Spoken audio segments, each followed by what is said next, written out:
पे लिखा है जन सेवा के 3 वर्ष, और उसमें माननीय मुख्यमंत्री जी का चेहरा आपको नजर आएगा। साथ साथ आज के समय झारखंड में कोई भी अखबार आप उठाएं तो उस अखबार के पहले पन्ने पे आपको यही फिर हेडलाइन नजर आएगी, जन सेवा के 3 वर्ष और माननीय मुख्यमंत्री जी का चेहरा।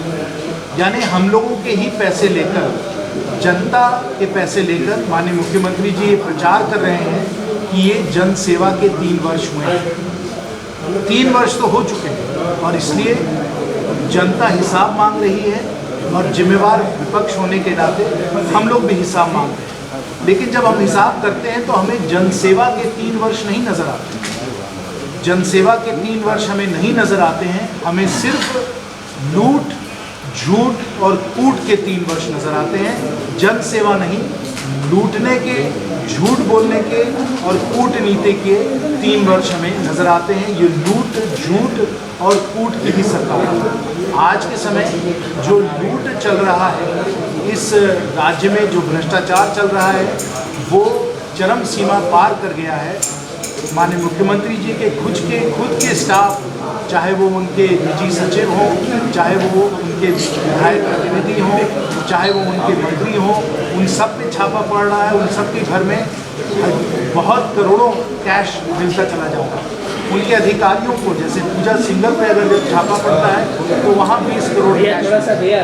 आज किसी भी अधिकारी की ट्रांसफ़र पोस्टिंग की बात करें तो वहाँ भी पैसे पे ही ट्रांसफ़र पोस्टिंग हो रही है, और ये जो वसूली की जाती है उनके साथ, उसका यही मतलब हो रहा है कि आम जनता पे वसूली हो रही है। आप चाहे प्रखंड कार्यालय जाइए, रांची कार्यालय जाइए, आप कहीं भी जिले में चले जाइए, सब जगह अधिकारियों के द्वारा आम जनता पे वसूली ही चल रही है। तो ये लूट की तो सरकार है।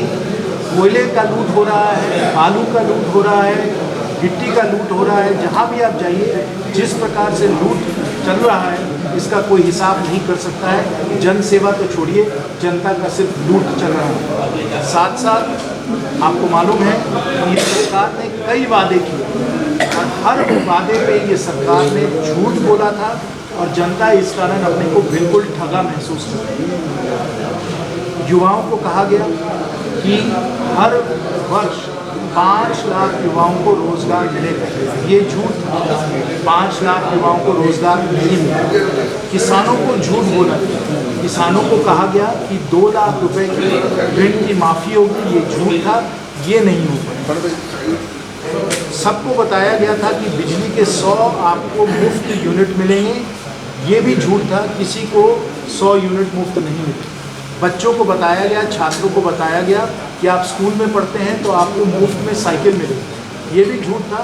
किसी को साइकिल नहीं। फिर कहा गया कि पेट्रोल सब्सिडी में सबको कूपन मिलेगा, सबको पेट्रोल सब्सिडी मिलेगी, ये भी झूठ था। किसी को पेट्रोल सब्सिडी नहीं मिलती। तो जैसे मैंने कहा, ये सरकार जो है, ये लूट की भी सरकार है और झूठ की भी सरकार है।